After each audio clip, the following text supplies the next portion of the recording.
On Father's Day, my daughter Olivia handed me a small bag, smiling as though she were presenting me with a treasure. Inside was a pair of navy socks worth $15. Her voice was honeyed, her smile practiced. For a moment, I wanted to believe. I wanted to think that the gift carried love, not just obligation. But later that same day, I saw her father-in-law, William, flaunting a brand new Rolex on his wrist, a watch worth $10,000. I knew where the money had come from. My money. The same money she had called a vital expense. That was the moment something inside me shifted. A man can endure a lifetime of disappointments, but there comes a day when the final one lands like a stone in his chest. Olivia didn't know it yet, but Father's Day would also become the day she lost the power to wound me. She must have sensed it, though, because later she called me once, twice, and again 17 times in total. Her voice on the voicemail was trembling, desperate. "Daddy, don't do this. Please don't do this." But by then it was far too late. I was already on a path that had no room for regret. The sun poured through the living room windows that morning, painting golden streaks across the worn-out couch where I sat waiting. Waiting with that same stubborn hope I'd carried for years. Olivia had promised a Father's Day surprise, and despite all the small betrayals, all the quiet disappointments, a fragile part of me still believed she might remember the man who had raised her. The old clock on the mantel ticked mercilessly, each click a reminder of the decades I had poured into her. 20 years since her mother died, 20 years of sacrifice, every one of them etched deep into my bones. The faint scent of lemon polish lingered in the air, a habit I had kept from Ellen, my late wife. Around me, the house was filled with memories, family photographs lined up neatly on the shelf. Olivia with her gap-toothed smile. Olivia at her graduation, my arm wrapped proudly around her shoulders. Always her, always us. When the doorbell finally chimed, my heart lifted in spite of itself. I opened the door, and there she stood, Olivia, my daughter. Her auburn hair pulled into a sleek bun, her designer coat crisp and far too elegant for our modest Chicago suburb. She looked like a stranger wearing my daughter's face. In her hand, she carried a tiny gift bag, the tissue paper crumpled as though thrown together at the last minute. Behind her, Liam, her husband, leaned against the porch rail. His smirk polished his loafers, gleaming, his presence radiating disdain. "Happy Father's Day." "Daddy," Olivia said sweetly, her voice wrapping itself in silk but cutting like glass. She thrust the bag into my hands, her smile so tight it could have been painted on. I forced a grin, my heart sinking, before I even looked inside. My fingers brushed the thin tissue paper.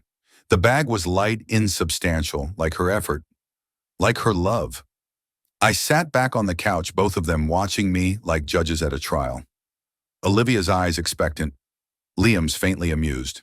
The ticking clock seemed louder now, or maybe it was my own pulse pounding in my ears.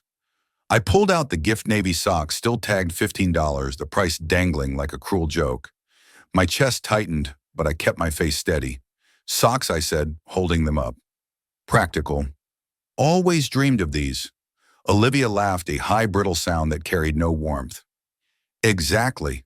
Something useful, right? Not like you need anything fancy." She adjusted her scarf, her manicured nails catching the light, every gesture a reminder of the gulf that had opened between us. Liam chuckled, leaning lazily against the doorframe. "Yeah, Paul, you're a simple guy. No need for extravagance." His words dripped condescension, his smirk daring me to react. I nodded slowly, folding the socks with care I didn't feel. "Appreciate it. Both of you," I said evenly, though my hands trembled slightly. Inside, a storm raged, anger, sorrow, disappointment, love twisted into something sharp and painful. My gaze drifted to the photograph of Ellen on the mantel. Her eyes, gentle, eternal, watched over me, as though asking, did we raise her for this? The thought cut deeper than any insult. I swallowed hard, forcing down the sting. "You staying for coffee?" I asked, though I already knew the answer. Olivia shook her head, already checking her phone. "Oh, we've got plans. Dinner with William, Liam's dad." And in that moment it was clear. The socks were never meant as love, they were a performance. The Rolex, however, that was her real gift, her true loyalty, her chosen family.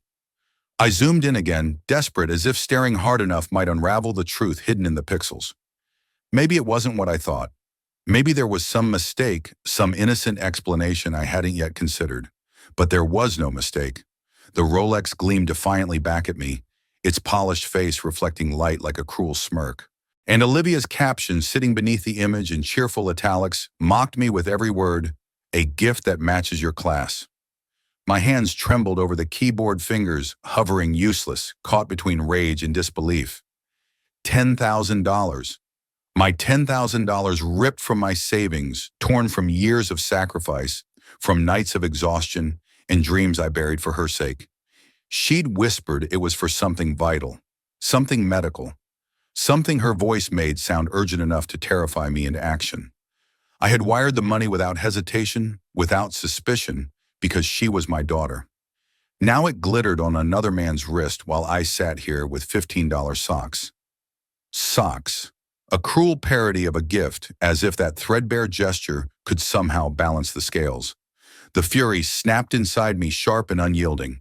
I slammed the laptop, shut the sound, shattering the fragile silence of the kitchen. The echo bounced against the walls, too loud, too final. My chest heaved as I stared at the counter, where the socks lay limp in their torn tissue paper, their dangling price tag a silent accusation I couldn't escape. In the living room, the clock ticked on relentless, merciless. Each second reminded me of the years I had poured into her life. Every late-night shift, every extra project, every hour I could have spent living, but instead gave away to secure her future. My future had been stolen, sold, and wrapped in ribbon for another man. I stood abruptly, the chair scraping across the tile with a screech that set my teeth on edge. My jacket hung by the door and I grabbed it, needing air, needing space, needing anything that might dull the storm clawing at my chest. The socks remained where they were, lifeless and small, their existence mocking me with every step I took away. Outside, the Chicago suburb wore its mask of perfection. Manicured lawns stretched neatly in every direction, azaleas blooming in careful arrangements that spoke of homeowners associations and appearances kept at all costs. A facade of harmony. But I knew God. I knew that beneath the surface rot had already set in. The sky hung low, heavy with rain, the air thick with the earthy scent of damp grass. My steps quickened, almost frantic, as if I could somehow outrun the image of that damn Rolex. But it followed me, flashing in my mind like a curse. My phone buzzed in my pocket, breaking the rhythm of my footsteps. I didn't need to look to know who it was. Olivia again. Her 17th call today. Earlier, her voice had been frantic, pleading, breaking through the static. Daddy, don't do this. Please, don't, please. But what did she think I would do? Forgive her, pretend I hadn't seen, hadn't pieced it together. Pretend the betrayal wasn't staring me in the face, carved into stainless steel and polished glass. I ignored the call, letting the vibration hum against my thigh, faint and hollow, a ghostly echo of my pulse. The park loomed ahead, quiet, the swing swaying gently in the breeze, as though children had only just abandoned them. My feet carried me toward the old wooden bench without thought. How many hours had I spent here pushing Olivia on those swings? Her laughter used to fill this place bright and clear, pigtails flying as she promised me that she'd always be my little girl. I had believed her then. God help me, I had believed every word, especially after Ellen's death, when it was just the two of us against the world. That promise had been my anchor, my reason. Now it felt like a cruel joke, hollow and broken, as empty as the gift bag still sitting on my kitchen counter. I sat down heavily, the bench groaning under my weight, and stared at the swing set. The chains rattled softly, a lonely echo in the cooling evening air. But I didn't see the swings.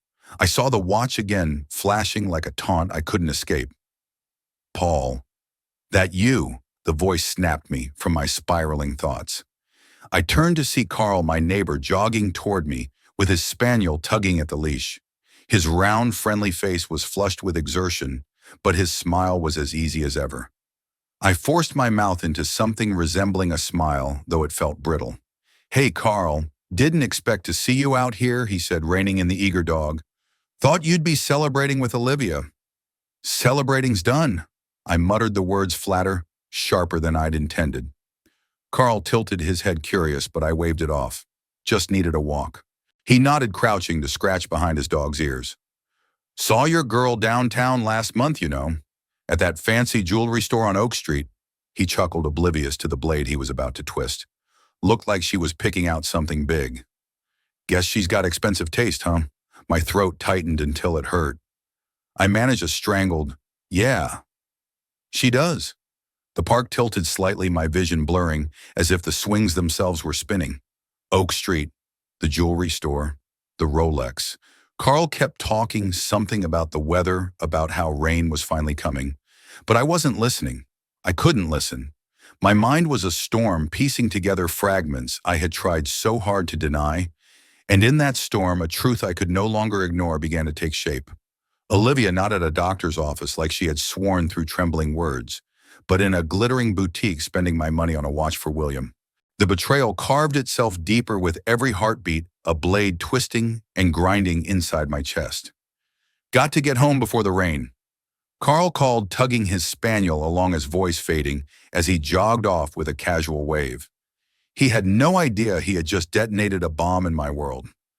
I stood rooted in place, the first cool raindrops speckling my jacket, the scent of damp earth rising from the grass.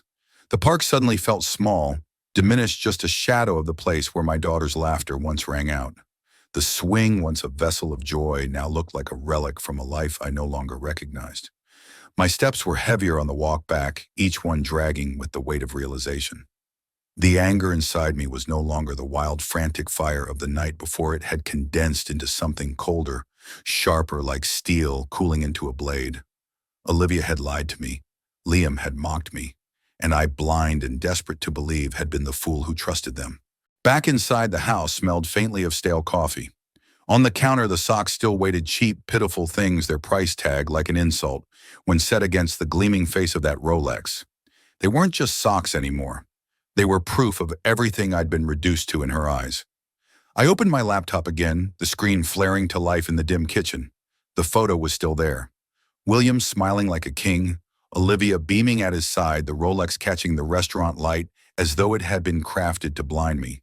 But this time my hands were steady. No trembling, no hesitation. I typed into the search bar Oak Street Jewelry Store. Each keystroke landed like a gavel, sealing some private verdict inside me. My jaw locked tight as the site loaded, sleek cold, the digital face of a place built for people like William, not for men like me. But this wasn't about belonging. It was about truth. About stripping away the last threads of illusion I had left about my daughter. The rain thickened outside, steady and rhythmic tapping at the window, like a second pulse in the room. And with every drop, I knew there was no going back. The next morning, the storm hadn't passed. It followed me onto the road. Rain drummed against my windshield in relentless waves as I steered toward Oak Street. The wipers swung back and forth, a metronome for my thoughts. In my jacket pocket, folded and worn from being handled too many times, was the printout of William's Rolex, my money, my trust gleaming on another man's wrist. Yesterday's shock had crystallized into something else overnight. No longer disbelief, no longer grief. Just a cold, relentless need to know. The Chicago skyline rose ahead, steel and glass towers blurred by drizzle. The city didn't care about my storm. It never had. I parked, my hands still gripping the wheel long after the engine stopped. My knuckles pale, my breath shallow. Then I forced myself out into the rain. The pavement was slick, shining with puddles that reflected neon from luxury storefronts. Expensive perfume and damp asphalt mingled in the air. The jewelry store's sign glowed ahead, elegant, unyielding. A beacon. Whether it would reveal truth or damnation, I didn't yet know. Inside was another world. Marble floors, so polished they reflected the chandeliers above. Glass cases, lined with treasures I couldn't afford in 3 lifetimes. The air smelled faintly of leather and wealth. A young clerk approached, her suit perfectly tailored, her smile perfectly rehearsed. "Welcome, sir. Looking for something special today?" Her eyes flicked down my scuffed shoes, my rain-soaked jacket. I wasn't her kind of customer, and we both knew it. Neither was Olivia, not really. But she had walked these floors, spending my money as if it were her birthright. "I need information," I said. My voice surprised me. It was calm, deliberate, but each word carried a weight that made the clerk hesitate. I pulled the folded paper from my jacket and smoothed it on the glass case between us. The Rolex gleamed in the photo. William's wrist. Olivia's caption, "My betrayal." "This watch," I said, my jaw tight. "Was it purchased here?" Her smile faltered just slightly, but enough. Her eyes flickered with recognition. My stomach dropped. She glanced toward the back of the store, to a balding man in a dark suit who was clearly the manager. "Let me check with our jeweler," she murmured, lifting the paper with delicate hands and slipping behind a velvet curtain. The store fell into a hushed stillness. No music, no chatter, just the faint ticking of a display clock on the far wall. That sound again. Time. Always slipping away. Always mocking me. I stood there, fists clenched in my pockets, staring at the velvet curtain and thinking of Olivia's last call. Her voice in my ear pleading, "Daddy, don't do this." But it was already too late. Her voice had been shrill in the voicemail, breaking on the edge of desperation. "Daddy, please, just talk to me." I hadn't answered. Not yet. Not until I had the truth in my hands. The manager emerged from the back, a tall man with thinning hair and an expression carefully composed. He held the printout as if it were fragile evidence. "I'm Mr. Kessler," he introduced himself, his tone polite, but carrying the weight of someone accustomed to handling delicate matters. "This is indeed a Rolex Daytona. Yes, we sold one identical to this back in March." He returned the paper, though his eyes lingered on me, reading more than I wanted him to. "May I ask why you're inquiring?" My throat tightened, the words clawing their way out, but I forced my voice to remain steady. "It was a gift. I need to confirm it was purchased here. And by whom?" I slid my credit card statement across the counter. The $10,000 charge circled in red, like a wound that wouldn't close. My hand was steady, though inside my chest felt like it was splintering apart. "This is my account." "Was it used for the purchase?" Kessler's expression softened just slightly, sympathy, breaking through the polished professionalism. He tapped his tablet, eyes flicking between the screen and me. Finally, he nodded. "The transaction matches. Paid in full." March 15th, a young woman made the purchase, accompanied by a man. She said it was for a family member.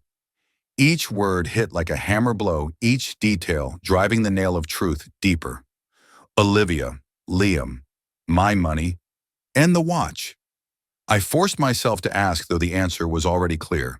My voice came out low, almost a growl. "The watch. Was it real?" Kessler raised an eyebrow, almost offended. "Absolutely. We don't deal in counterfeits here. That piece was $10, $200 with tax." He hesitated, sensing the storm beneath my calm exterior. "Is there a problem, sir?" I swallowed hard, masking the fury with a thin smile. "No problem. I just needed to know." Carefully, I folded the printout and the statement, sliding them into my jacket as though they were evidence in a trial. Evidence of betrayal, undeniable and damning. The store's chandeliers sparkled too brightly, now the air suddenly heavy, suffocating. I thanked him with a nod that carried no warmth, then stepped back into the rain. Outside, the city had turned gray, the storm claiming the streets. My shoes splashed in shallow puddles as I made my way to the car, each step slower, heavier. The truth was mine now, but it was worse, far worse than anything I'd imagined. Inside the car, I sat motionless, the printout crumpled in my fist. The rain streaked across the windshield, blurring the world into shifting shapes and shadows. And in that blur, I saw her face. Not Olivia, the woman who had lied and stolen, but Olivia, my daughter, the child who once cried when I bandaged her scraped knee. The little girl who had promised with wide, tearful eyes that she'd always be my little girl. A memory cut through the storm like a blade 2 months ago, her voice soft, almost trembling. "It's for medical bills, Daddy." I wouldn't ask if it wasn't serious. And I had believed her. I'd wired the money without hesitation, because that's what fathers do. They trust, they provide, they protect. And now I sat here feeling not like a father, but like a fool. I caught my reflection in the rearview mirror. Gray hair, tired eyes, but behind them something new, something harder. The man staring back wasn't Paul the father who accepted socks with a smile.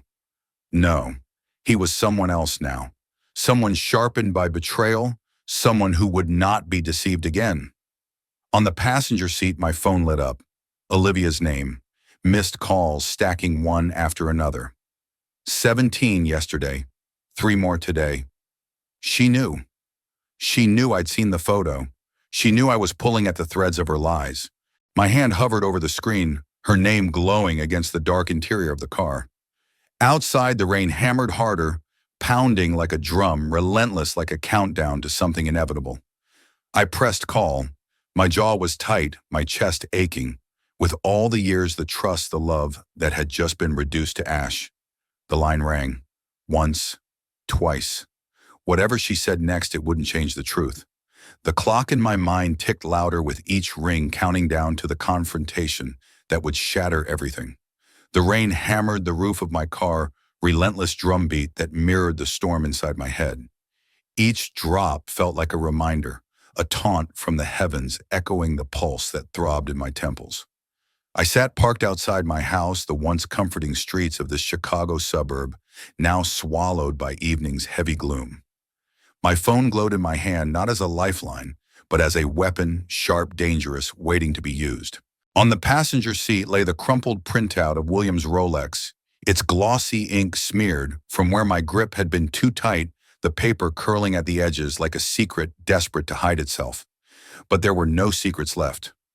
I knew the truth now, and the truth burned hotter than fire in my chest. $10,000. My money, my sacrifice, spent on a gleaming watch for her father-in-law, while all I'd received her father were socks wrapped in cheap paper. Socks. Olivia's name glared at me from the screen, her missed calls piling, one after another 20, now stacked like accusations, like daggers waiting for me to pick one up and drive it deeper into myself. I pressed call, my jaw tightening until I thought my teeth might crack. The rain blurred, the windshield drowning the world outside, until only her voice existed. The line clicked. Daddy, finally. Why haven't you answered? Her tone was sharp, impatient, a twisted knot of relief and irritation, like I was the one who owed her an explanation, like I had wronged her. My knuckles whitened on the steering wheel, the leather slick beneath my palm, and I took one long, slow breath before speaking. I've been busy, I said, my voice low, deliberate, every word cut from steel. Had to check on something. She sighed, exasperated. What could possibly be so important? Like a $10,000 Rolex? The words dropped between us like stones into a dark well. For a long second, there was only the roar of the rain, a steady, merciless sound filling the silence she couldn't hold. I pictured her pacing that pristine living room of hers, barefoot on polished hardwood, her manicured nails tapping against her phone, her perfect little world cracking around the edges. What are you talking about? She snapped too quickly, but her voice betrayed her. There was a tremor there, a fracture. She was cornered and she knew it. You're being ridiculous. Am I? I leaned forward, staring at the windshield where the rain streaked downward like tears I refused to shed. I went to the store. Olivia. Oak Street, they confirmed it. You used my card. For William. Her name tasted bitter in my mouth like ash. I forced my voice to remain even, but every syllable carried the weight of betrayal, each word a hammer striking the coffin of the father I used to be, the one who trusted too easily. The silence stretched. Tick, tick, tick. The clock in my mind counted down, mocking me with every passing second. She laughed, brittle and sharp a sound, as hollow as the life she'd been living. God, you always make a mountain out of nothing. It was a gift, okay? William's done so much for us. You wouldn't understand. Her words dripped with condescension, but beneath the veneer, I heard it panic. She was scrambling, fighting to control a story that was already slipping through her fingers. A gift, I repeated, my tone flat, merciless. With my money. You told me it was for medical bills. Vital, you said. Life or death. My free hand clenched into a fist, my nails biting so deep into my palm I felt skin break.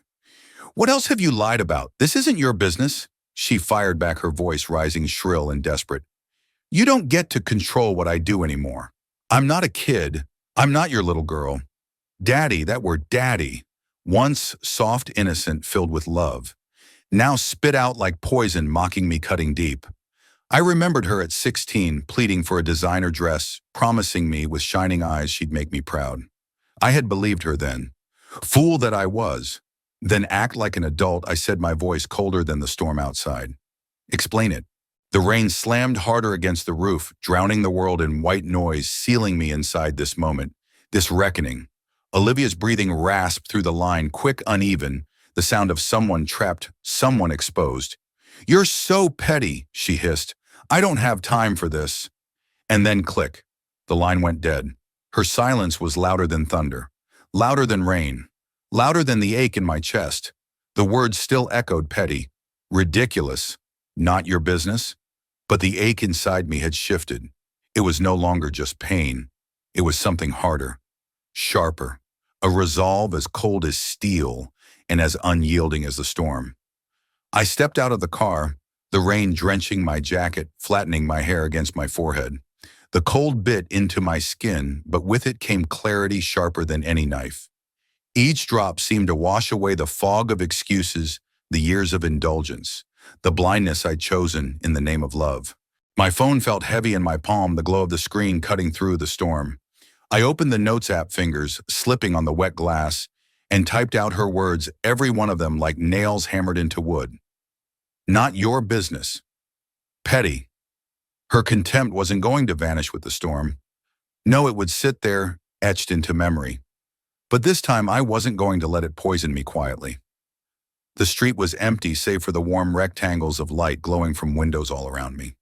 Families gathered inside, safe, laughing, sheltered from the rain. And me, I stood alone, my shoes filling with water. But for the first time in years, I didn't feel small. Olivia thought she'd dismissed me with a few sharp words. She thought I would roll over like I always had. She thought wrong.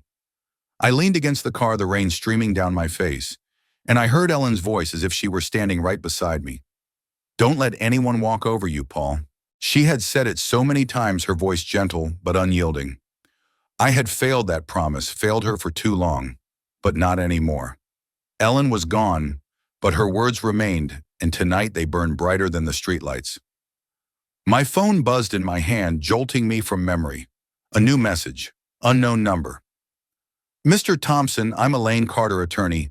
I heard you might need help. Meet me tomorrow, 9:00 a.m., 200 on Le Sol. I stared at the screen, rain distorting the letters until they looked like they were bleeding. An attorney, a stranger, out of nowhere, a lifeline. For a moment I didn't breathe.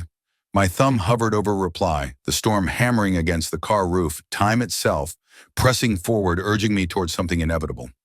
The next morning, sunlight sliced through the blinds of Elaine Carter's office, throwing striped shadows across her cluttered desk. Papers stacked high like small towers, half-drained coffee mugs, balanced precariously, the faint smell of espresso clinging to the air. Outside, the Chicago skyline gleamed sleek and polished, but in here, chaos reigned. Strangely, it felt fitting, an honest contrast to the lies I'd been drowning in. I sat across from her, my bank statement spread out like a confession I could no longer keep hidden. Every number screamed betrayal. The weight of Olivia's voice still lingered, her venom, her scornful, "You're so petty," ringing in my ears. But here in this cramped office with peeling paint and books stacked along the wall, I felt something I hadn't felt in years. Possibility. The clock on the wall ticked steadily, each second, stretching but sure. It was a reminder time hadn't finished with me yet. I wasn't done. Elaine leaned back in her chair, her gray blazer wrinkled at the sleeves, her eyes sharp behind the laugh lines framing them. She tapped a pen against the desk, studying me, and finally said, "So, your daughter's got a taste for Rolexes and a talent for lying." Her words were blunt, but the dry humor in them caught me off guard. I managed a tight smile. "That about sums it up," I admitted, brushing my fingers along the edge of the statement. The $10,000 charge glared back at me, black ink, cutting into white paper like an open wound. She used my card, lied about it, told me it was for medical bills, and then socks. My voice cracked slightly, the memory of Olivia's smug smile twisting in my gut. Elaine let out a low whistle and shook her head. "Socks for Father's Day. Kids these days got nerve." She leaned closer, her voice firm.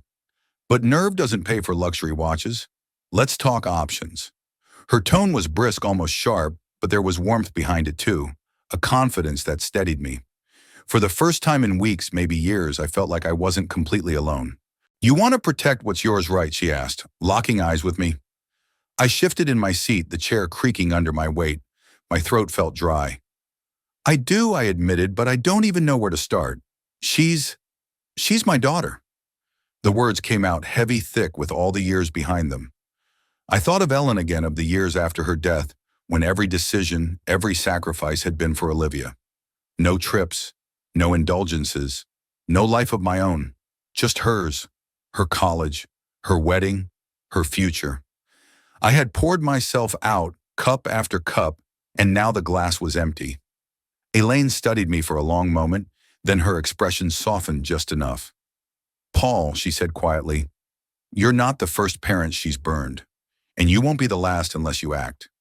She slid a contract toward me, her pen resting neatly on top of it. "I can help. First, we freeze her access to your accounts.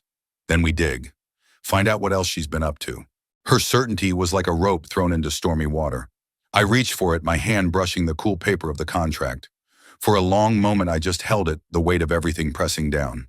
Then a memory rose unbidden, the last time Ellen had taken my hand, her grip weak but sure. "Take care of yourself, Paul. Don't let her break you." This wasn't just about money anymore. It was about dignity, about finally keeping the promise I'd made. I tightened my grip on the contract, my decision settling in my bones. For the first time in years, I wasn't just a father. I was a man reclaiming what was his. Olivia's wedding. I could still see it as if it were yesterday. Her radiant smile, the tears in her eyes when I handed over the check for the venue, the applause of relatives who thought I was the proudest father alive. What they didn't see was the dream I buried that day. The Italian vacation Ellen and I had once planned, a trip I had promised myself after her passing. Gone, traded for Olivia's perfect day. I told myself it was worth it, that my daughter would carry our family's love into her new life. But standing here now, all I saw was her hand swiping my card, the lies stacking higher and higher until they suffocated every good memory. The check for her wedding, the tuition, the endless gifts, all rewritten in my mind as debts paid to someone who thought my sacrifices were her entitlement. I picked up the pen and signed Elaine's contract, each stroke of ink steady, deliberate, a vow not just to her, but to myself, a quiet oath that enough was enough. Elaine gave a small nod of approval in her eyes as she gathered the papers into a neat stack. "Good," she said, her voice crisp but not unkind. "We'll start with your bank. I'll need every detail, every transaction she's touched. Once we know the trail, we can start pulling the threads." She paused, her sharp gaze softening for a moment. "But I need you to be certain, Paul. This isn't just money. It's family. Once you step down this road, things will change." I stood walking slowly toward the wide window. Below us, Chicago sprawled in restless motion, cars streaming down streets, people hurrying with their umbrellas, a city that never stopped moving, never stopped demanding. I pressed a hand to the glass, cool beneath my palm. "I've given her everything," I said, my voice low, almost to myself. "Time, years, the best of me. And she's taken it all as if it were nothing." My reflection in the window looked older than I remembered, tired but resolute. I turned back to Elaine. "Now, it's time I take something back." The words felt foreign, heavy in my mouth, but when they left me, they rang true. Right. Necessary. Behind me, the office clock ticked steady and relentless, its rhythm no longer a reminder of regret, but a call to action. We talked through the details, accounts to freeze, records to pull, timelines to set. Elaine's practical confidence cut through the storm in my head, her dry humor easing the weight I carried. At one point, she leaned back and smirked. "Maybe Olivia needs a crash course in the value of $1. Or 10,000 of them." The unexpected quip pulled a laugh from me, jagged and brief, but real. It had been days since I'd felt anything close to relief. When I finally left her office, the papers secured under my arm, the sun spilled down onto LaSalle Street, warm against my face. For the first time in what felt like forever, I wasn't just drowning in reaction, I was moving forward. My steps felt lighter, my chest a little less tight. Habit, not need, made me check my phone as I reached my car. The screen blinked with a new bank alert. My breath caught. A $2,500 attempt. Olivia's name attached. Another bold grab, another betrayal. My jaw tightened, but there was no surprise this time, no disbelief. Only confirmation. The ticking clock inside me grew louder each second, an iron reminder that my generosity had limits, and she had just slammed into them. The bank's marble floor was slick with polish, gleaming under harsh fluorescent lights. The air conditioning hummed overhead, sharp against the heavy warmth of May pressing outside. I stood at the counter, pen in hand, a form before me that would cut Olivia off for good. The lines were blunt, clinical, final. My hand hesitated for only a moment as memories pressed in her laughter when she was little, her tears when Ellen died, every sacrifice that had led me here. But then came the memory of that Rolex glinting in the jeweler's glass, her voice sneering down the phone. "You're so petty." That was louder than the rest. I pressed pen to paper. The scratch of ink was a small defiant act. A man reclaiming his ground. The manager, a thin man with wire-rimmed glasses, scanned the form with professional detachment. "This will take effect immediately," he said, his voice clipped. "The secondary user, Olivia Thompson, will be notified." His eyes flicked up to mine, searching for doubt. I gave none. "Appreciate it," I said, simply sliding the form back across the counter. My hands were steady, though my pulse raced beneath the surface. Notification. She'd know soon enough. As I walked out, the glass doors hissed shut behind me, and sunlight spilled over the pavement, bouncing off the parked cars. Triumph warred with sorrow inside me, a victory laced with ache.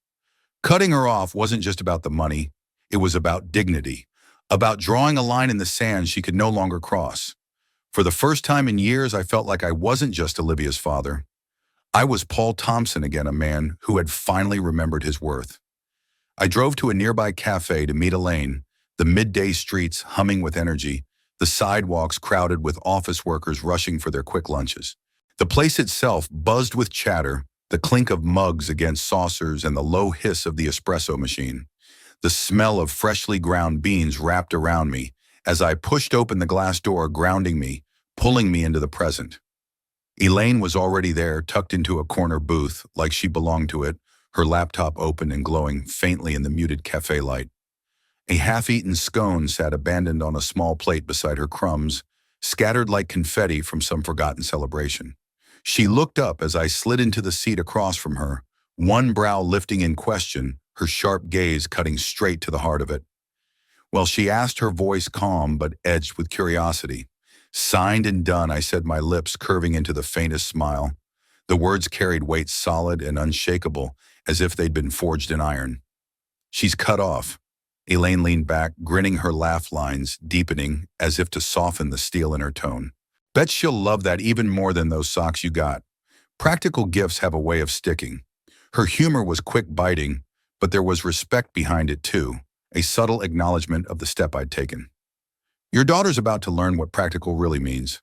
She tapped her laptop, its keys clicking under her fingers like a countdown. "I'm pulling records now. We might find more of her little shopping sprees. You ready for what we uncover?" I wrapped my hands around my mug, the bitter heat of the coffee seeping into my palms, grounding me again. Its taste was sharp, mirroring the ache in my chest. "I need to know everything," I said quietly. A memory broke through Olivia's wedding day. The glow of her smile as she slipped her arm through mine, her voice soft as she whispered gratitude. The moment I handed her access to my card, believing I was giving her a foundation, a way to start her life strong. I thought it was love. Now with painful clarity, I saw it for what it was, a door I'd opened for her greed to walk through. On the wall behind Elaine, a cafe clock hung frozen at 11:43, its hands stilled, a silent witness to my shift. Time wasn't running me down anymore. I was halting it, seizing control, forcing it to work in my favor for once.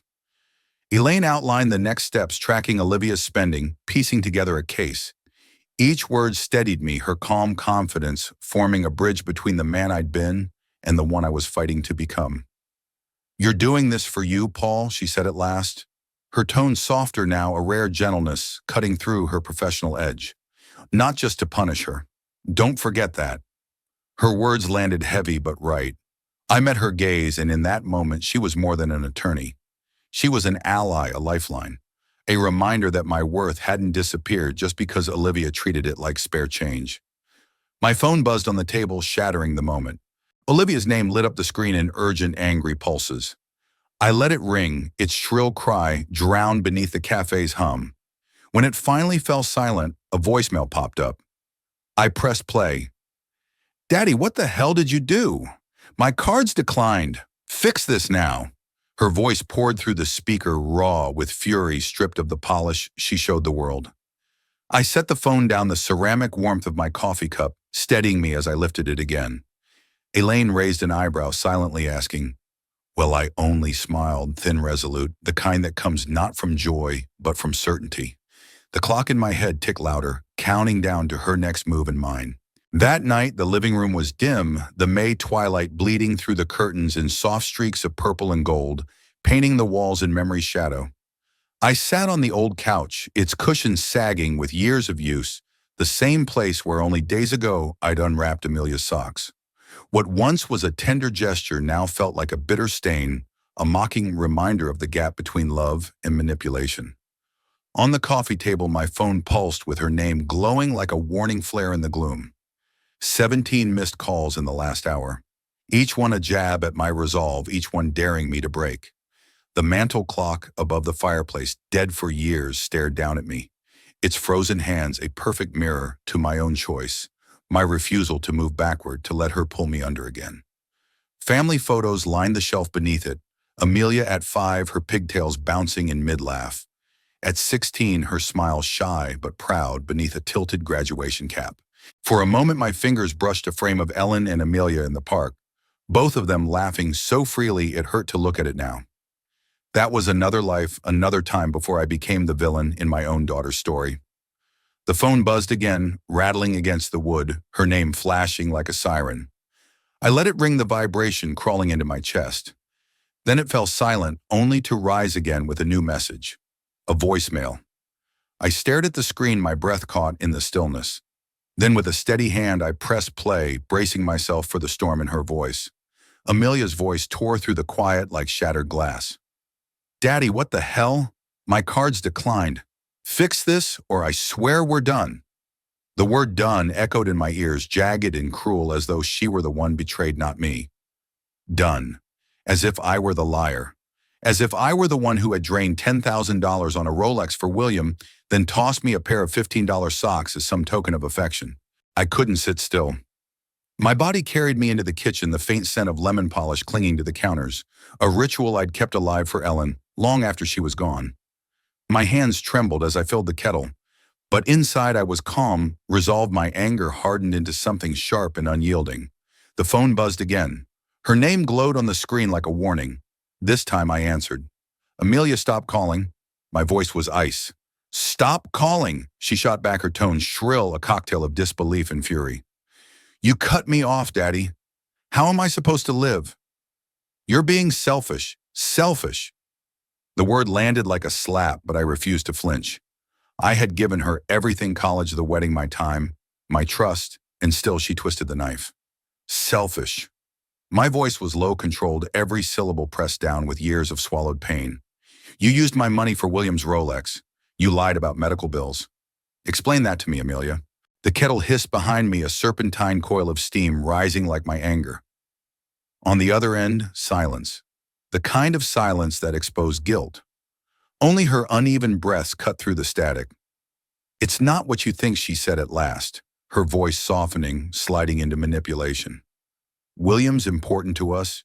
You wouldn't understand. Just fix the card. Please." The please was calculated, rehearsed, a child's plea wrapped in a woman's deceit. "No." The word came out hard, final, unshakable. "You made your choices. Live with them." And I ended the call. My heart pounded, but my resolve held firm. Moments later, the phone lit up again. Another voicemail, her voice venomous. "Now you'll regret this. Liam won't let this slide." Liam. The spineless husband forever lurking in her shadow, now painted as a threat. What were they plotting? I set the phone down, the room dark around me. My fingers brushed the cold brass of the stopped clock on the mantel. A memory bloomed unbidden. Amelia at 10, her small frame trembling as she ran into my arms after a fight with friends, her tears soaking through my shirt. Back then I had been her safe place. Now I was her enemy. The kettle whistled sharply, shrill as her anger. I poured the tea, the rising steam clouding the photo of her that still sat on the counter. She wasn't that little girl anymore, and I was no longer the father who would forgive endlessly. Another buzz. Not a call this time, but a text. "Elaine. Police station tomorrow, 8 a.m. Amelia and Liam filed a complaint. I've got your back." My stomach sank cold and heavy. A complaint. The walls of the room seemed to close in, shadows thickening. The silent clock mocked me, its frozen hands echoing the weight of choices made too late. I set the tea aside untouched and straightened my jaw firm. Amelia thought she could drag me into this darkness, smear me, break me. She had no idea how far I was willing to go to fight back. The next morning, the police station reeked of burnt coffee and stale paper, its buzzing fluorescent lights as relentless as a swarm of trapped insects. I sat stiffly in a cramped office, the chair biting into my back. A manila folder lay open on the desk before me, Amelia's complaint staring up like a wound. Across the desk, Officer Daniels flipped through the papers with a skeptical frown, his eyes flicking up at me as though he already saw a criminal.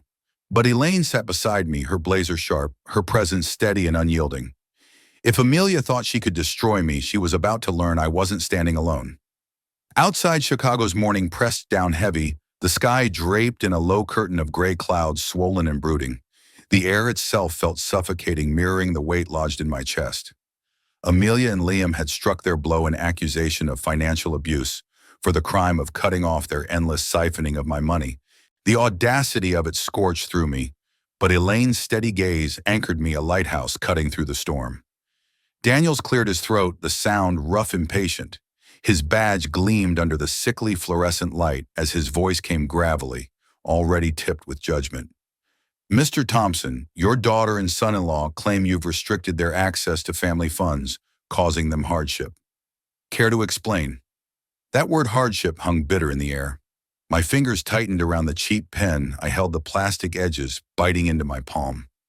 My knuckles whitened, but my voice when it came was calm, deliberate, edged with steel. Family funds, I repeated, letting the weight of it settle. It's my money. They spent $10,000 of it on a Rolex. Not groceries, not medicine, a watch. I blocked their access to stop the theft. Theft. The word was sharp, undeniable. It cut through the room and settled like dust on Daniel's desk. His eyebrow arched, skeptical, as he scribbled in his notepad. Elaine leaned forward, then her posture fluid but commanding, her tone slicing clean through the tension. Officer, she said crisply, sliding a folder across the desk with measured precision. My client has every legal right to safeguard his assets. His daughter Amelia misrepresented expenses using his card for unauthorized purchases. Here are the bank statements, receipts, even a jeweler's confirmation. This isn't abuse. She paused, her eyes locking on Daniels. It's self-defense. Daniels' frown deepened as he flipped through the documents. His eyes lingered on the jeweler's invoice, the Rolex stamped clear in black ink. This says the purchase was for a luxury watch, he muttered. You're saying she lied about its purpose? His skepticism shifted then away from me and onto Amelia's story. For the first time that morning, I felt the faintest spark of hope flicker in my chest. Exactly, I said, my voice firm, as I met his gaze head-on. She told me it was for medical bills. It wasn't. She lied. A memory intruded unbidden. Liam, years ago, standing in my living room, his hand gripping mine as he promised to take care of Amelia. His smile had been too slick, too polished, the kind that hides something rotten underneath. Now his name sat side by side with hers on the complaint, a coward hiding behind my daughter's venom. Elaine's hand brushed my arm, calm, grounding. Her signal to hold steady. Then her voice, low and lethal. Officer, this complaint is retaliatory. Mr. Thompson acted within his rights. If anything, we may pursue charges for fraud. Her tone rang like tempered steel. Daniels leaned back, reassessing his earlier edge, blunted. We'll review this, he said, finally closing the folder with a muted thud. But I'll need statements from both parties. He rose the conversation over, and for the first time that morning, I felt the walls of the room widen. The air lightened just slightly. Elaine gathered her papers, her composure unshaken, her presence filling the gaps where mine faltered. Later in her car, the world seemed softer. The leather interior wrapped around me, carrying the faint scent of mint gum and something cleaner, freer than the station's burnt coffee and ink. Elaine started the engine, her modern wristwatch catching the light, a glittering contrast to the dead clock I'd left behind at home. The sight was almost poetic, a reminder that time for me could begin again. They're desperate, Elaine said, her eyes flicking briefly to mine. Filing a complaint like that, it's a weak move. We've got them on the ropes. I nodded slowly, my gaze tracing the cloudy city through the windshield. Liam's name on that complaint, I murmured. Didn't think he'd ever step up. Always let Amelia do the scheming. But now, My words trailed off, the betrayal cutting deeper than I wanted to admit. Elaine smirked, her confidence unshaken. He's scared. They both are. That's why they're flailing. But Paul, she paused, her voice softening, almost conspiratorial. We're not done yet. Have you ever thought about your will? Her words landed with quiet force, heavier than the morning clouds. A seed planted, a path unfolding, and for the first time in years, I didn't feel like the one being hunted. I felt like the one holding the pen. I pulled out my leather-bound notebook, the one already scarred with pages of Amelia's lies, debts, and broken promises. My pen hovered for a moment before I scrawled a single word across the margin: will. The ink pressed heavy, as if every stroke was carving through years of blind devotion.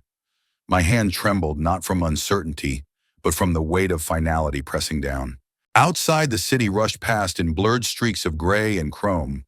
Chicago's heartbeat indifferent to the fracture in mine. How far would Amelia go to tighten her claws around me? I'd seen the lies, endured the manipulation, but now, filing a complaint against her own father. The thought was poison. Elaine's wristwatch ticked softly in the quiet car, each second reminding me that time she thought belonged to her, was mine to reclaim. The notary's office was an island of calm in the chaos of midday. The scent of old paper, polished mahogany, and faint ink filled the air, grounding me as I sat at the heavy oak table. Before me lay a stack of documents, no longer simple pages, but bricks of a wall I was building between myself and Amelia's greed. Elaine stood beside me, sharp and steady, her blazer crisp, her eyes scanning every clause with the precision of someone who'd fought this war 1,000 times. Sunlight poured through tall windows, gilding the edges of the papers. It should have felt warm, hopeful, but my hands were ice cold as I gripped the pen. Rewriting my will felt like a blade cutting through my chest. I was severing ties not just with Amelia, but with the promises Ellen and I had whispered late at night when Amelia was still a child and the world still felt whole. Back then, I'd imagined her future as my life's work, a safety net built from love and sacrifice.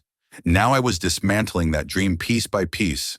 The notary, a woman with silver hair and eyes soft with empathy, adjusted her glasses and asked gently, "Mr. Thompson, this new will designates your estate to a trust with Miss Carter as executor. Is that correct?" The question landed like the final toll of a bell. My throat tightened, but my voice didn't falter. "Yes," I said, steady though the ache was raw. "No direct beneficiaries." The words lodged in my chest, heavy and final. "Betrayal, yes, but not mine." Amelia had betrayed herself with every deception, every manipulation, every dollar stolen under the guise of need. $10,000 on a Rolex, and she'd told me it was medical bills. My jaw clenched at the memory. Elaine's eyes met mine. Her smile was faint, but it held a steel core of reassurance. "You're doing the right thing, Paul. This cuts them off clean. Their dream of inheriting you, it ends here." Her voice was firm, but her warmth softened it. Then with a wink she added, "Besides, I make a damn good executor." Despite myself, a chuckle escaped. It broke the tension like a crack in a storm cloud, and for a heartbeat I remembered what relief felt like. The pen scratched loudly as I signed the first page, the sound echoing in the quiet room like a verdict. My mind drifted back to the first will I'd ever written after Ellen passed. Amelia had been only 12 then, curled in her room clutching a stuffed rabbit, too young to understand the depth of loss. I'd sworn that night to give her everything, to protect her with my life, my fortune, my love. And now I was erasing her name with every stroke of the pen. When the last signature was done, the notary pressed her seal into the parchment, each stamp a finality I couldn't undo. "All done," she said softly, sliding the documents into a folder. "Copies will be filed by the end of the day." I thanked her, though my voice felt distant, as if it belonged to someone else. Stepping out into the spring air with Elaine, I inhaled deeply. The city's hum surrounded me. Car horns, footsteps, the buzz of life, unbothered by betrayal. For the first time in weeks, I felt that hum seep into me, stirring something that had been dormant. We walked in silence to a nearby park. The grass was impossibly green. Children's laughter rang out from a playground, pure and untainted by lies. I sat on a weathered bench, Elaine beside me, her presence quiet but solid. A bird startled from a branch and soared into the sky, its wings slicing through the air, free and unbound. I watched it disappear into the clouds, and for the first time I believed perhaps this was my sign, that I too could shed the weight of chains disguised as family. This wasn't just the end of Amelia's hold over me. It was the beginning of reclaiming myself. Freedom hard won, but finally mine. I exhaled slowly as if breathing for the first time in years. This changes everything, I murmured, my voice low, almost reverent. She's really gone now. Elaine didn't turn to look at me right away. Her eyes stayed fixed on the playground, where children laughed and chased one another, their joy piercing through the fog of my heavy thoughts. Not gone, Paul, she said softly. Just not your burden anymore. You're taking your life back. Her words gentle as a lullaby, yet firm as iron, struck deep. I thought of Amelia's voicemails, her shrill accusations, the venom she spewed when she didn't get her way.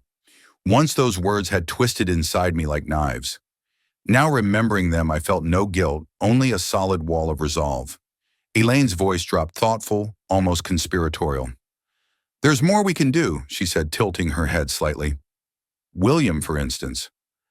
I have some ideas, but we'll need to tread carefully. Her tone suggested maps and strategies she hadn't yet laid before me, but I didn't press. I trusted her.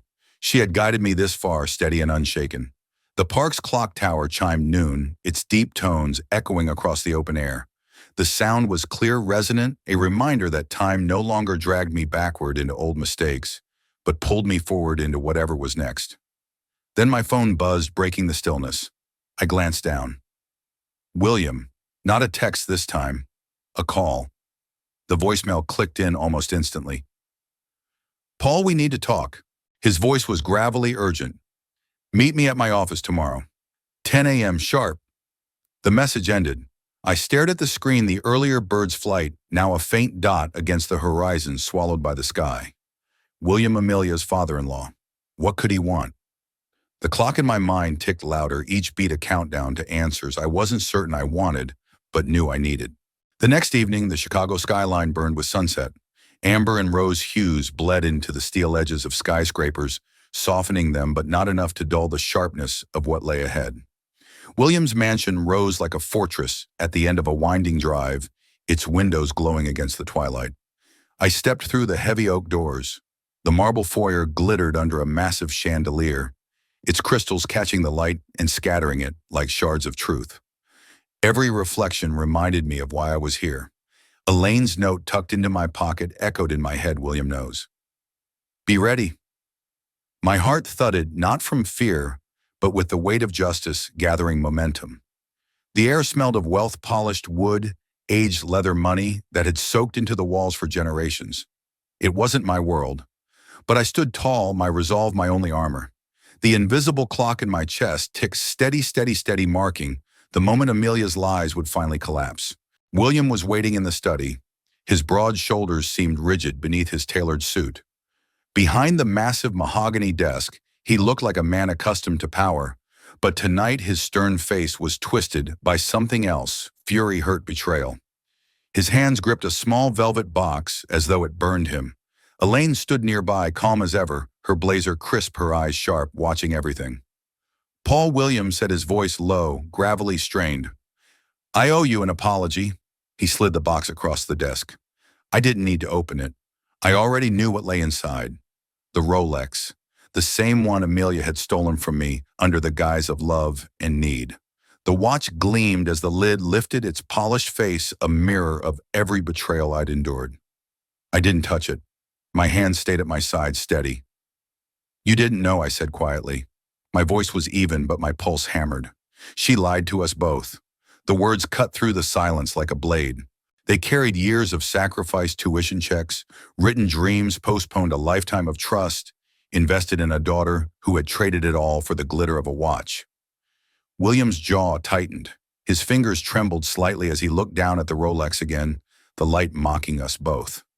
His voice cracked when he spoke. She told me it was her gift, said it was to thank me for my support.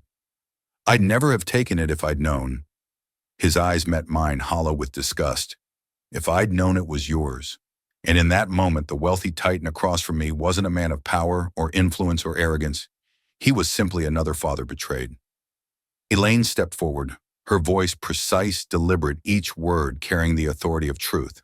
Amelia misrepresented the funds. William, we have the bank records, her signature, the jeweler's testimony. She used Paul's money without his consent. Her words cut through the air like a scalpel, exposing the wound everyone had tried to ignore. For a moment, silence filled the study, heavy and suffocating, as though the chandelier's light itself had dimmed to listen. Elaine's eyes flicked toward me, a silent nudge, a reminder to stay strong, to let the truth carry its weight. William's jaw clenched. His hands trembled as he slammed the velvet box shut, the snap echoing like a gunshot. His eyes narrowed, shadows of rage deepening the lines on his face. "She's been cozying up to my business too," he said bitterly, pushing for a roll, dropping hints about investments. "I thought it was ambition." His voice faltered, the edges cracking. "Now I see it's greed." The admission hung between us, heavy, undeniable. It wasn't just my betrayal, it was his too. A clue to Amelia's deeper schemes, a glimpse of how far her deceit reached. He didn't elaborate, and I didn't press. Not yet. I steadied myself, meeting his gaze head on. My voice when it came was calm but unwavering, each syllable a vow etched into the air. "I don't want your pity, William. I want what's right." The words weren't just for him. They were for Ellen's memory, for every sleepless night I'd spent wondering where I had gone wrong, for the father in me who had loved Amelia despite it all.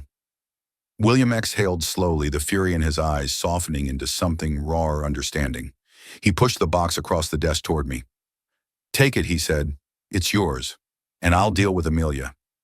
His tone was final steel, wrapped in sorrow, a promise of consequences. For the first time, I believed him. I lifted the box, its weight grounding me, a tangible piece of my dignity returned. Elaine's hand brushed my arm as we turned to leave her touch, steadying a quiet current of support flowing through me. Outside, the evening air was cool, the city's hum a faint murmur in the distance. In the car, I opened the box once more. The Rolex gleamed in the fading light, its face catching the last fire of the sunset. A memory surfaced: William at a family dinner years ago, raising a glass to Amelia, pride in his voice as he praised her heart. That pride was dust now, and in its place was truth, sharp and unrelenting. I closed the box with steady fingers. This wasn't just a watch, it was proof. Proof that I wasn't the fool Amelia had believed me to be. Proof that her lies no longer had power. My phone buzzed on the seat beside me. A missed call. "Amelia," followed by a text. "We need to talk." The words glowed on the screen, her voice clinging like a ghost. A plea or a trap? I let the silence answer her, setting the phone down. The Rolex box sat heavy in my lap, a reminder of battles fought and dignity reclaimed. I started the engine. The clock in my mind ticked on steady, relentless counting down to her next move. Morning arrived with a fragile kind of peace. Sunlight spilled across the porch of my Chicago home, glinting off dew-streaked petals of the azaleas, their fragrance carried by a gentle breeze. The house creaked softly beneath me, the familiar sound of comfort, of roots too deep for lies to shake. Amelia's text from the night before still lingered in my thoughts, but I hadn't expected her to come. Not like this. She stood on the porch, her auburn hair loose and disheveled, her eyes rimmed with red. Her poise, so carefully crafted all these years, was fraying like an old thread. Beside her, Liam slouched, his hands stuffed in his pockets, his gaze fixed firmly on the ground. His shoulders, usually squared with arrogance, now sagged under the weight of failure. The sight of them stirred no pity in me, only clarity, only strength. The clock in my mind ticked steadily, marking the end of their hold over me. I opened the door wider, but didn't step aside. My arms crossed, my stance firm. "What do you want?" My voice was calm, unyielding. No trace of the father who once melted at her tears remained. The porch smelled of fresh earth and spring blossoms, the flowers swaying in the breeze, a reminder of the life I'd built without her lies. Amelia's lips quivered. Her voice broke raw and unsteady. "Daddy, please. We're sorry. We messed up." And for the first time, I heard not a daughter pleading for forgiveness, but a woman stripped of her illusions, standing on the threshold of the justice she had long deserved. She clutched her purse, her fingers digging into the leather knuckles, white a nervous tick I hadn't seen since her teenage years, back when scrapes and small betrayals were met with tears, not scheming. The watch, the money, it had been a mistake, she pleaded, her voice cracking, desperate to rewrite history. Let us make it right. Her eyes searched mine wide and glimmering, full of hope that I might cave. But I saw the calculation beneath it, the quiet expectation that I would forgive without consequence. Liam cleared his throat, his voice weak, almost apologetic. Yeah, Paul, we didn't mean to hurt you. He glanced at Amelia, waiting for her to lead, for her to validate his cowardice. His timidity had always been his shield, and now it only sharpened the truth of their betrayal in my mind. I remembered him at their wedding, smiling, promising to stand by her. Those words now hollow echoes that rang louder for their emptiness than any accusation. I stepped onto the porch, the wood creaking under my weight, and leaned against the railing. The air smelled faintly of spring blooms and fresh-cut grass, a cruel contrast to the venom that had been spilled in my home. A mistake, I said, my tone sharp but controlled. You spent $10,000 of my money on a watch for William. Lied about medical bills. Filed a police complaint. That's not a mistake. That's a choice. Each word landed like a stone, heavy and deliberate, building the wall I had been constructing for weeks, brick by brick, against them. Amelia's tears began to spill over uncontrolled, but they didn't move me. The little girl who used to hand me crayon drawings, whose small hands once fit perfectly in mine, was gone. We've lost everything, she whispered, voice cracking, exposing the cracks in her armor. William's furious. He cut us off. Please, Daddy, we need you. Her admission hinted at deeper losses, perhaps William's business, perhaps the network she had tried to manipulate, but she didn't elaborate, and I didn't care to ask. I straightened my gaze, steady the weight of years behind it. You made your choices. Live with them. The words echoed my earlier resolve, now a mantra carved into my chest. A memory flickered, unbidden and sharp. Amelia at 7, pressing a crayon-drawn card into my hands, her smile bright and untainted. That girl had been mine, pure and uncalculated. But that girl was gone, replaced by this stranger begging for absolution I could not grant. Liam shuffled, mumbling his desperation, thin and pitiful. We'll do anything, Paul. Just name it. I shook my head, my jaw tight, my pulse steady. His desperation was pathetic, only strengthening my resolve. I stepped back toward the door, each movement deliberate. There's nothing left to say, I said, my voice final, the syllables heavy with truth and consequence. The door's hinges groaned as I pushed it open, the sound a punctuation mark on the barrier I had raised.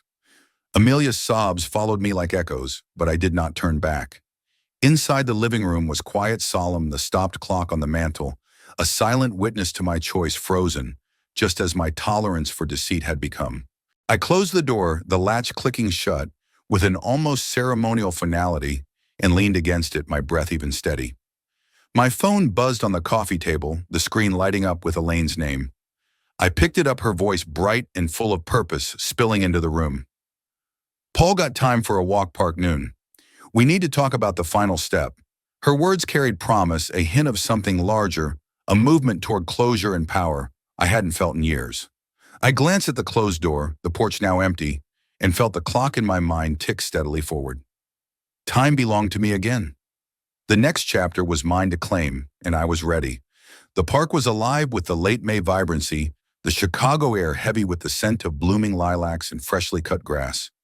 Sunlight filtered through the tall trees, scattering gold across the winding gravel paths. I walked beside one lane, the crunch of gravel underfoot steady, and grounding, the warmth of the sun brushing my face like a gentle promise. In my pocket, the check from the jeweler who'd purchased the Rolex pressed against my thigh, $9,800 after fees. Money I had already decided to give away, a gesture of transformation born from betrayal. The weight of Amelia's lies, once a stone lodged in my chest, had lifted, replaced by a quiet freedom that hummed through my veins. Children's laughter floated from swings and slides, clear and jubilant, a melody of innocence and possibility. And in that laughter, I felt a spark of possibility for myself too, a beginning hard-earned, reclaimed. The clock in my mind ticked softly now, not a countdown of dread, but a rhythm of forward motion. Elaine nudged my shoulder lightly, her eyes glinting with the mischief and pride I had come to trust. You could have bought a yacht with that money, Paul, she said, her tone teasing. Or at least a fancy watch for yourself. Her smile held more than humor. It carried validation and unspoken acknowledgement of every step she had walked beside me. The forms at the bank, the police station visits, the rewriting of the will, and now here, this simple act of giving. I chuckled to sound easy and unguarded, letting a warmth rise that had little to do with the sun. I chose peace instead, I said, patting the check in my pocket. The kids at the shelter, they'll do more with it than I ever could. The decision had felt inevitable, a way to turn betrayal into something meaningful, a bridge from hurt to hope. Elaine's expression softened, a small smile playing at the corners of her mouth. Damn good choice, she said, kicking a pebble along the path. Though I'm holding out for a coffee date next time you're feeling generous. Her wink drew a laugh from me, lighter than I'd felt in years. For a fleeting moment, the air between us carried something more than camaraderie, a spark neither of us named aloud, but both of us acknowledged silently. We reached the lake, its surface shimmering under the high noon light. I bent down, picking up a flat stone, and skimmed it across the water. The ripples radiated outward, concentric and perfect, carrying a memory with them. Walking here with Ellen, her hand warm in mine, promising that together we could face anything. Loss had marked my path, Ellen first, then Amelia, but now slowly I was reclaiming myself step by deliberate step. The ripples faded, yet their impact lingered, a quiet echo of the choices I had made and the life I was determined to live.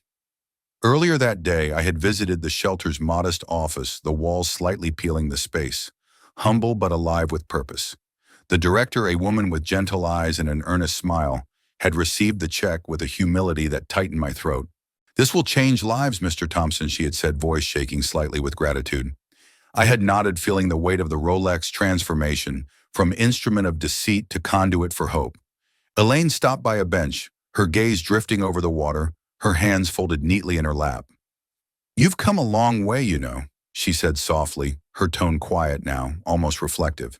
From socks to this.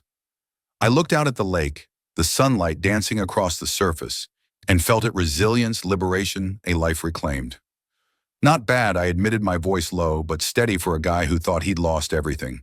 The park hummed with life around us, but within me there was stillness, a calm certainty that whatever came next I would meet it not as a victim of deceit, but as a man who had finally found his footing, his clarity, and above all, his peace. Her words landed gently, a soft weight against my chest, a reminder of the man I had been and the one I was becoming.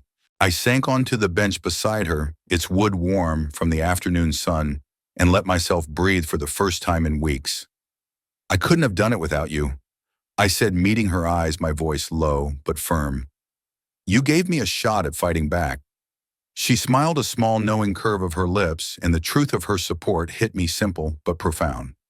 She had seen my worth when I hadn't had believed in me, when all I'd felt was betrayal and loss. A breeze whispered through the trees, carrying the scent of spring lilacs, and for a heartbeat I felt Ellen's presence with us, her quiet approval, like a blessing I hadn't realized I'd been waiting for. Elaine brushed a strand of hair from her face, her eyes glinting with mischief and possibility. Stick with me, Paul, she said, her tone light but earnest. I've got a new project. Community fund. Maybe we could use a guy with your heart. The offer was vague, a door left ajar, and I liked the mystery of it, the promise of a future unwritten, waiting to be shaped by choices no one else could make for me. I tossed another stone into the lake, watching the ripples spread across the water in perfect concentric circles. The movement felt symbolic, a reflection of the life I was reclaiming, the boundaries I had redrawn, the lessons learned from deceit and heartache. Around us, the park hummed with life, children, laughing dogs, barking couples strolling, and for the first time in a long time, I felt like I was part of it, fully present, unbound by Amelia's lies or my own lingering doubts. Elaine rose, offering her hand with a smile, and I took it without hesitation. Her touch was warm, steady, a silent promise that whatever came next, I wouldn't face it alone. We walked along the winding path, her laughter mingling with the breeze, a sound so full of life, it seemed to chase away every shadow that lingered in my mind. The clock in my mind ticked softly now, a gentle, unwavering rhythm of hope guiding me forward into a life I had fought for, earned, and finally reclaimed. Every step I took was lighter than the last, every breath freer.